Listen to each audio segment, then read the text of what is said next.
Permisi Kak, perkenalkan nama saya Arinda Reza Mufida, mahasiswa UIN 1 Tulungagung. Boleh minta waktunya sebentar?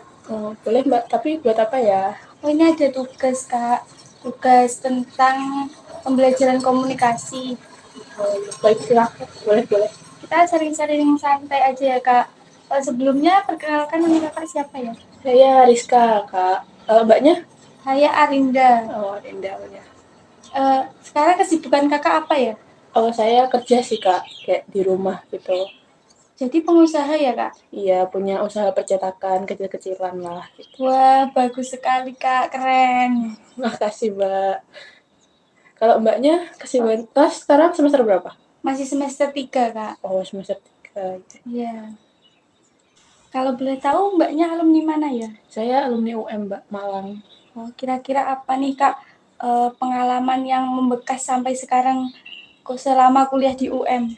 Kalau di UM itu apa ya? Mungkin pas awal-awal kayak culture shock gitu kan Mbak. Kalau pertama kali ke Malang pasti kayak Malang kan macet Iya. gitu-gitu. Terus banyak kayak remajanya beda lah kayak sama yang di Tulungagung gitu. Pasti awal-awal kalau dari desa langsung ke kota kan pasti ada shock-shocknya Kaget dikit gitu gitu, ya Kak? kaget. Iya. Terus kalau yang paling membekas tuh apa ya? Kayaknya pernah ngekos.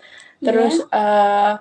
kosannya itu sebenarnya kos yang rame, cuma kayak sering ada kejahatan gitu loh Kak. Jadi kayak trust issue. Pernah temanku yang pernah jadi korban gitu-gitu sih. Itu yang pengalaman paling menegangkan sih selama ke sana. Soalnya ngurusin banget pas kemalingan itu. Iya. Itu sih. Ini sangat rawan kejahatan ya Kak. Iya, rawan banget kalau di sana. Kalau Kakak pribadi nih enak tinggal di Tulungagung atau di Malang? Ya kalau secara pribadi pasti enakan di rumah sendiri ya di Iya. Tulungagung. Cuma emang kalau suasananya tuh enakan di Malang sih walaupun dengan Malang yang macet tapi banyak tempat-tempat yang bisa buat refreshing. Kalau di Tulungagung kan pasti kayak cuma lihat apa di Ya kalau sini. di sini tuh cuma banyak kafe-kafe gitu ya Kak. Iya, Kalau di sana kafe. kan dingin gitu. Dingin, banyak hiburan. Kayak kalau mau ke tempat yang alam, ke Batu bisa. Kalau di mall-mall juga banyak kan di Malang. Kalau di sini kan jarang tempat yang buat nongkrong kayak di mall di itu. Pasti kafeannya juga jauh kan. Iya. Gitu. Terus kalau Mbaknya ini kalau kuliah ada nyambi kerja atau nyambi apa atau Iya, kuliah aja? iya Mbak, saya nyambi kerja juga. Hmm, Ya, part time gitu. berarti ada waktunya buat kerja. Ada. Kan kalau kuliah itu hanya sampai Senin sampai Kamis. Nah Jumat sampai Sabtu itu saya kerja gitu. Oh, Ya keren buat sekali. Buat tambah-tambah ya. tambah-tambah ya. Oh iya. Kalau emang kalau apa namanya selain hari itu nggak ada bisa nyambi gitu kerja Nggak kan? bisa Kak, kalau kan nanti pagi sudah kuliah, terus nanti malamnya untuk buat tugas Oh gitu. capek berarti ya. Sangat Mbak.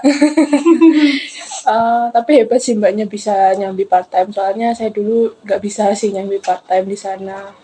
Susah cari tempat kerjaan yang bisa part time kalau di Malang. Kalau di sini tuh masih banyak gitu juga Hmm. mahasiswa-mahasiswa lain Kak. Ada juga yang nyambi jadi TikTok itu live gitu Oh kok. iya. Kayak influencer Iya gitu ya. ya. Oh iya. Tapi pasti kalau kayak gitu pengalamannya banyak ya Mbak. Mbaknya Iya. ikut organisasi juga Mbak? Oh, saya mahasiswa kupu-kupu, Kak. Oh, tapi nggak apa-apa. Yang penting kan cuannya kan. Uangnya kalau nggak organisasi kan pasti ada Ada. cari uang gitu Iya. kan. Nggak apa-apa. Saya juga sekarang masih rintis-rintis usaha. Doain mbaknya supaya Iya. Semoga lancar, cepat berkembang juga lebih besar. lebih maju. Iya. Amin. Eh, Terus mbaknya apa nih kira-kira pengalaman yang berkesan lah walaupun masih 3 semester ya kuliah di Tulungagung? Pengalaman yang paling berkesan itu pada awal semester 1 dan 2 kan itu ada kegiatan wajib yaitu mading.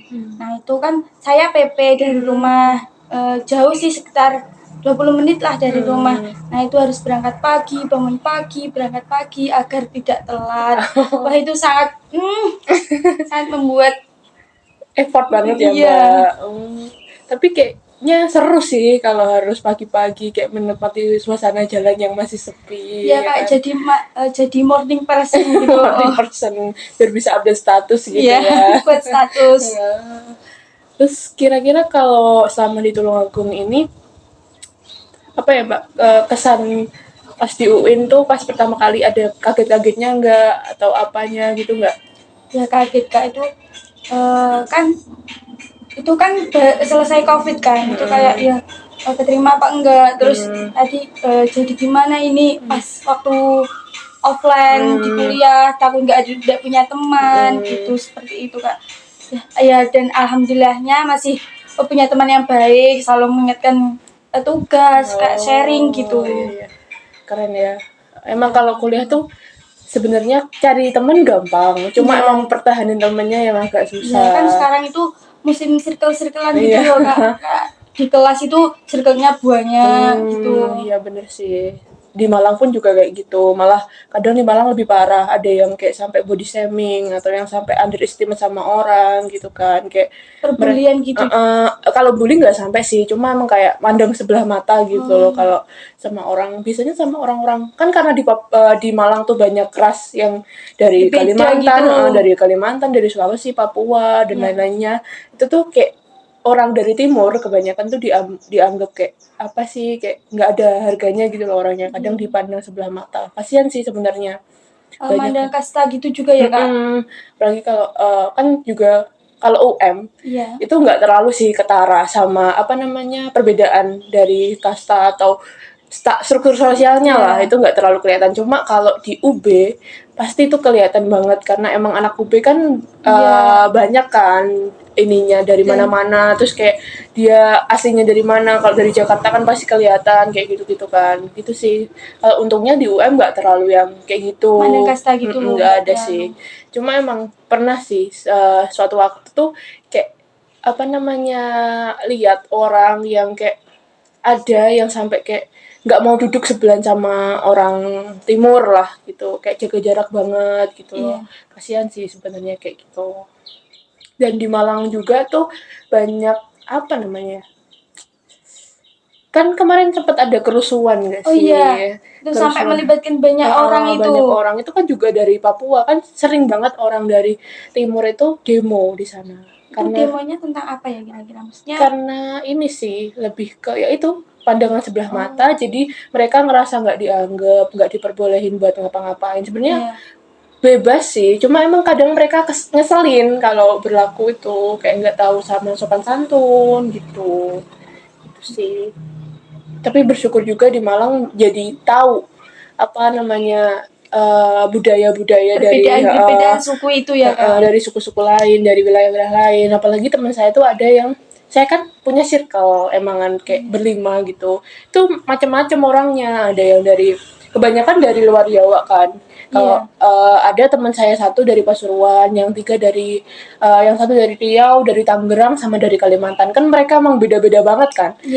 Kayak punya obrolan juga masing-masing. Apalagi ada yang dari Kalimantan itu masih Kalimantan pelosok. Jadi kayak dia ceritanya tuh banyak banget yang kayak di Kalimantan tuh sebenarnya nggak apa namanya nggak terpelosok itu loh, masih ada mall, masih gini-gini kan. Kadang orang mikirnya kalau udah di hutan gitu pasti nggak ada mall, nggak ada tempat hiburan, nggak ada sinyal gitu ya. sinyal. Dia katanya enggak sih emang gitu. Kalau di Tulungagung ada nggak yang dari luar Jawa gitu atau dari mana? Ada, tapi itu masih nggak jauh-jauh gitu loh Kak.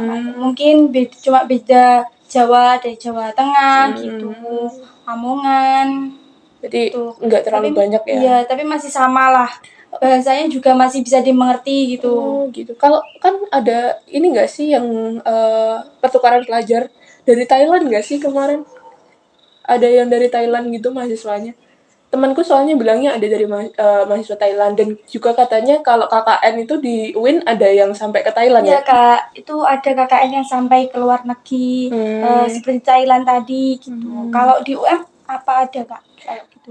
Kalau UM tuh nggak tahu ya kalau KKN-nya. Cuma emang kalau di UM tuh ada kayak apa namanya pertukaran pelajar juga. Malah di UM tuh ada asrama yang khusus buat anak dari internasional gitu kan. Kayak kemarin temanku ada yang satu kelas, pas pernah sekelas itu orang Afghanistan. Jadi kayak dia belajar bahasa Indonesia dan udah lancar sih. Cuma emang kadang kayak logatnya kan kalau orang luar negeri pasti kayak beda kan. Tapi kayak apa namanya, feelingnya kalau kelas sama mereka tuh kayak keren gitu loh, kayak senang bisa bisa sharing juga, orangnya enakan juga kalau di Malang tuh, apalagi kalau di Malang kemarin pernah sih aku kayak pas ngopi gitu kan Iya. ke suatu tempat, ketemu ada orang, ternyata anak UM, Iya. dan dia itu dari Taiwan kalau nggak salah, jadi dia belum bisa bahasa Indonesia kan, jadi kalau pesan atau apa itu dia pakai bahasa ini, pakai bahasa dia. Terus dia kayak ngetik gitu atau kayak voice note, terus diberikan, dikasih ke mas kasirnya. Iya. Terus kayak, mas dengerin gitulah intinya, terus kayak masnya juga bingung kan, lucu kan, jadi kayak Bahasanya itu. tapi dia keren bisa effort kuliah sampai sini, terus dia kayaknya udah semester 5 atau 6 gitu loh, jadi keren sih bisa bertahan di kultur budaya yang beda gitu. Berarti itu ada penampungan untuk orang-orang luar gitu ya, Kak? Ada asramanya sendiri kan kalau Kalau di UIN itu juga ada asrama, Kak. Tapi asrama itu khusus untuk anak yang menerima beasiswa KIP. oh gitu, jadi emang beneran ada asrama juga ya kak kalau di UIN? Iya, ada. Oh iya. Mungkin perbincangan kita cukup sampai sini saja ya, Kak. Iya. Terima kasih atas waktunya dan mohon maaf mengganggu waktunya. Enggak kok, enggak apa-apa. Senang juga saya bisa sharing-sharing sama kakaknya. Ya, semoga kita bertemu lagi. Terima Iya. kasih ya, Kak. Makasih ya kak.